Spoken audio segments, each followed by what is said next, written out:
এখন কিন্তু ছেলেপেলেরা কোরআন শরীফ পড়ার সময় পায় না। এই যে দাড়ি পাকা যত লোক আছে, আমার মতো দাড়ি পাকা লোক যারা আছে, আপনারা বলেন, আপনাদের ছোটবেলায় এমন কোন মুসলমানের বাড়ি কি ছিল যেখানে ফজরের পরে কোরআনের তেলাওয়াত শোনা যায় নাই? এমন কোন বাড়ি নেই। প্রত্যেক বাড়িতে কোরআন তেলাওয়াত হতো ফজরের পরে। সুবহানাল্লাহ বলেন। এখন কি আপনি 100 বাড়ি পাবেন যেখান থেকে সকালবেলায় কোরআনের আওয়াজ আসবে? নাই। কোরআনের আওয়াজ পাবেন কি করে? রাত 12টা 1টা 2টা পর্যন্ত ডিশের ঠেলায় অস্থির, কত রকমের ছবি, নানান ধরনের।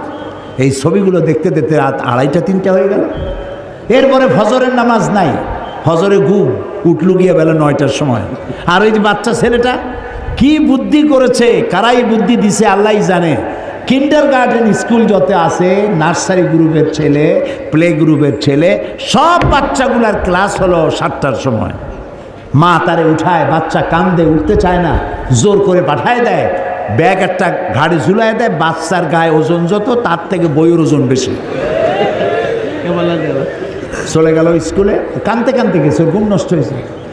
বড় ছেলেদের ক্লাস শুরু হয় 11টায়, আর ছোট বাচ্চাদের ক্লাস শুরু হয় 7টায়। আমি জানি না এটা কি চিন্তা করে তারা করছে, তবে বুঝতে পারি কোরআন শিক্ষার পথ নাই, কোরআন শিক্ষার পথ নাই। এরপরে বলা হচ্ছে, এখন নতুন করে বলা হচ্ছে যে ক্লাস 8 পর্যন্ত ধর্ম শিক্ষা এটা অপশনাল, ঐচ্ছিক। আমি বলতে চাই, হিন্দু হন, খ্রিস্টান হন, বৌদ্ধ হন, মুসলমান হন, ধর্মীয় শিক্ষা বাচ্চা অবস্থা থেকে বাধ্যতামূলক করুন। ক্লাস 8 পড়বে যে বাচ্চা, তার বয়স কত বলেন আন্দাজ করে? 12 13 14 বছরের ছেলে 14 বছর বয়স পর্যন্ত আলিফ জাওরা বাজাবার বা পড়ে নাই, লা ইলাহা ইল্লাল্লাহ পড়ে নাই, নবীও চেনে না, সাহাবীও চেনে না। 8 বছর ক্লাস 8-এ 12-14 বছরের সময় আপনি তাকে কায়দা দেবেন, নাম পড়া দেবেন, সে পড়বে না, বেকায়দা হয়ে যাবে, ওই কায়দার কাম করবে না। তখন তার কোনো গরজ হবে না আলিফ জাওরা বাজাবার পড়ার।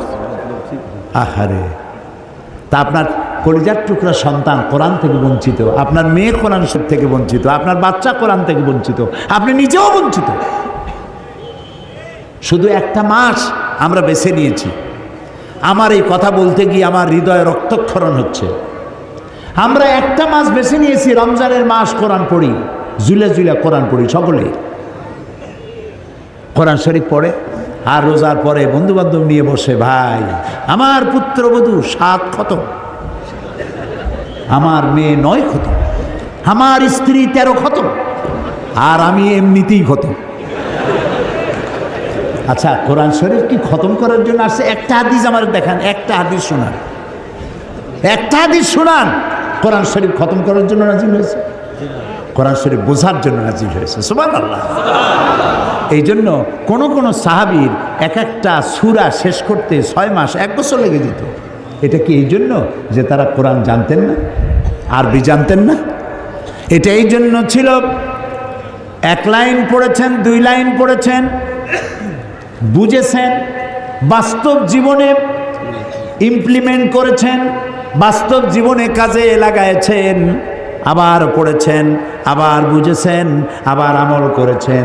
গোটা কোরআন এভাবে আমল করার পরে এই সাহাবীরা যখন বেচা কেনা করতেন, ব্যবসা বাণিজ্য করতেন, জমি জমা চাষাবাদ করতেন, বিয়ে শাদী করতেন, রাজনীতি অর্থনীতি করতেন, সমাজ চালাতেন, আর রাস্তা দিয়ে হাঁটতেন, তখন মানুষ দেখে বুঝতে পারত যেন জীবন্ত কোরআন শরীফ চলাফেরা করছে, কোরআন জীবিত হয়ে হাঁটতেছে। এই জন্য হযরত আয়েশা সিদ্দিকা রাদিয়াল্লাহু তাআলা আনহা, আমাদের মা জননী, তারা কি প্রশ্ন করা হয়েছে, মা রাসূলের চরিত্র কেমন, তার আখলাক কেমন? হযরত আয়েশা বলছেন, কোরআন পড়ো নাই তোমরা? কয়, কোরআন তো পড়ছি। আরে কোরআন পড়ছো তো রাসূলের আখলাক জানতে আমার কাছে কেন এসেছো? যেটা কোরআন সেটাই রাসূল। সুবহানাল্লাহ, যেটা কোরআন সেটাই রাসূল। রাসূলের 23 বছরের জীবন আর 30 পারা কোরআনের ভিতরে কোনো পার্থক্য নাই। 23 বছরের নবুয়তের জীবন, 30 পারা কোরআন, সেম, মুদ্রার এপিঠ আর ওপিঠ। সুবহানাল্লাহ, সুবহানাল্লাহ। নবী করিম সাল্লাল্লাহু আলাইহি সাল্লাম এই কোরআনকে রেখে গেলেন আমাদের কাছে আর বললেন মান ক্বালা বিহি সাদাকা। এই কোরআন এই কোরআন দিয়ে যে কথা বলে সেই সত্য কথা বলে। সুবহানাল্লাহ। কোরআন দিয়ে যে কথা বলে সেই কি কথা বলে? কারণ হলো আল্লাহর নবী বলেছেন, আল্লাহ তাআলা নিজেই বলেছেন ওয়ামান আসদাকু মিনাল্লাহি কিলা। আমার চাইতে সত্যবাদী আর কে হতে পারে? আল্লাহর চাইতে সত্যবাদী কে আছে? কোন নাম কোন আছে? কেউ? কোরআন দিয়ে যে রাসূল বলছেন কোরআন দিয়ে যে কথা বলে সে সত্য কথা বলে। সুবহানাল্লাহ। তো যিনি বক্তৃতা করতেছেন কোরআনের কোনো দলিল নেই, হাদিসের কোনো রেফারেন্স নাই, খালি বক্তৃতা করতেছে আর জনগণ বলতেছে আমার ভাই তোমার ভাই অমুক ভাই তমুক ভাই ফুলের মতো পবিত্র, নামাজ পড়ে না এক ওয়াক্ত। এটা হইল কি? এটা কোনো কাম হইল? কাজে আপনাকে যিনি বক্তৃতা শোনাচ্ছেন তিনি কোরআন জানেন কিনা, হাদিস জানেন কিনা, ওনার তো নিজেরই চোখ নাই, আপনাকে রাস্তা দেখাবে কেন? ও নিজে তো অন্ধ, দুই চোখ কানা। আমি বলি না, আল্লাহ বলছেন। কে বলছে? আল্লাহ। বলেন না। আল্লাহ রাব্বুল আলামিন বলেন লা তা'মাল আবসার ওয়ালাকিন তা'মাল কুলুবুল্লাতী ফিস সুদূর। এদের বাইরের চোখ নষ্ট হয় নাই, এদের ভিতরের চোখগুলি বিনষ্ট হয়ে গেছে, অন্ধ হয়ে গেছে। বাইরের চোখ ঠিক আছে কিন্তু ভিতরের চোখ নাই। সেই জন্য বলে there is no god, unseen is nothing. যা দেখি না তা কিছুই না, আল্লাহ নাই। নাউযুবিল্লাহি মিন যালিক। সেই জন্য কোরআন দিয়ে যারা কথা বলে তাদের কথা শোনো। সুবহানাল্লাহ। আল্লাহ রাসূল বলছেন মান ক্বালা বিহি সাদাকা ওয়া মান আমিলা বিহি উজরা। আর হচ্ছে এমন এক কিতাব যে ব্যক্তি পড়বে আর বুঝবে আর আমল করবে তাকে পুরস্কৃত করা হবে ফিদ দুনিয়া ওয়াল আখিরা। এখানেও পুরস্কার পাবা, আখিরাতেও পুরস্কার পাবা। কে বলছেন? রাসূল। আমাদের রাসূল কে বলছেন? দুনিয়ায় কি পুরস্কার পাইবা? আল্লাহ তাআলা বলেছেন ফামান তাবিআ হুদায়া ফালা খাউফুন আলাইহিম ওয়ালা হুম ইয়াহজানুন। এই কোরআনের হেদায়েত যারা মেনে চলবে তাদের কোনো ভয় নাই, তাদের কোনো চিন্তাও নাই। আমার আল্লাহ গ্যারান্টি দিয়েছেন, কোনো ভয় নাই। কিসের ভয় নাই? কোরআন যদি তোমরা মানো। শুনতেছেন আমার কথা? একটু কান খুলে শোনেন। এই কোরআন যদি মানো তোমাদের কোনো ভয় নেই। কিসের ভয় নেই? কোরআন যদি মেনে চলো তাহলে চুরি হবে না, ডাকাতি হবে না, জেনা হবে না, ব্যভিচার হবে না, ধর্ষণ হবে না, হত্যা হবে না, লুট হবে না, মারামারি হবে না, সাম্প্রদায়িক সম্প্রীতি বিনষ্ট হবে না। ভয় নাই। ওয়ালা হুম ইয়াহজানুন। তোমাদের কোনো চিন্তাও থাকবে না। মানুষেরা চিন্তা করে কিসে? চিন্তা করে খাবারে, বস্ত্রে, চিকিৎসা, শিক্ষা, বাসস্থানের, হিউম্যান রাইটস, মানবিক মৌলিক মানবিক অধিকার। এই অধিকারের চিন্তা করে। আল্লাহ কয় কোরআন মানো, তাহলে এই অধিকারের চিন্তাও করা লাগবে না, এগুলোও পেয়ে যাবা। আল্লাহ তাআলা কোরআনে কারিমে বলেন ওয়ালাউ আন্না আহলাল কুরা আমানু ওয়াত্তাকাউ লাফাতাহনা আলাইহিম বারাকাতিম মিনাস সামাই ওয়াল আরদ। আল্লাহ তাআলা বলেন জনপদের লোকেরা, দেশের লোকেরা যদি আমার উপর ঈমান আনে, দুইটা কাজ যদি করে, আমার উপর ঈমান আনবে আর আমাকে ভয় করার নীতি অবলম্বন করে চলবে, তাহলে আমি আল্লাহ রাব্বুল আলামিন আকাশ আর জমিনের সব বরকতের দরজা তাদের জন্য খুলে দেব। এরকম আসতে বলেন সুবহানাল্লাহ। তা আল্লাহ তাআলা বরকতের দরজা খুলে দেবেন বলে ওয়াদা করেছেন। এই কোরআনটা মানতে হবে। তো মানবেন কি করে? আগে তো বুঝতে হবে, তবে না মানবেন। বুঝিই তো না, তো মানবো কি? সত্য কিনা বলে? খালি খতম করে, বিপদ আপদ আসলে খতম করে, আর অনুষ্ঠানের শুরুতে বরকতের জন্য তেলাওয়াত করে। দোকান ওপেন করবে, ওইখানে একটু তেলাওয়াত করে। তোমার একটু তেলাওয়াতের জন্য, আর ওই দোকান ওপেন করবা, জনসভা শুরু করবা, সেই জন্য একটু তেলাওয়াতের জন্য আল্লাহ কোরআন শরীফ নাযিল করছে। কাম নাই আর কিছু। তো আল্লাহ তাআলা দুনিয়া শান্তি দিবেন, আখিরাতেও শান্তি দিবেন। এরপরে আল্লাহ তাআলা বলছে, আল্লাহ নবী বলছেন, ওয়ামান হাকামা বিহি আদালাত, আর এই কোরআন দিয়া যে বিচার ফয়সালা করবে সেটাই হবে সঠিক বিচার, এর থেকে ইনসাফপূর্ণ, এর থেকে জাস্টিস আর কিছুই হতে পারে না। জাস্টিস হচ্ছে কোরআন দিয়ে বিচার করা। কি দিয়ে বিচার করা? এখানে সব আছে।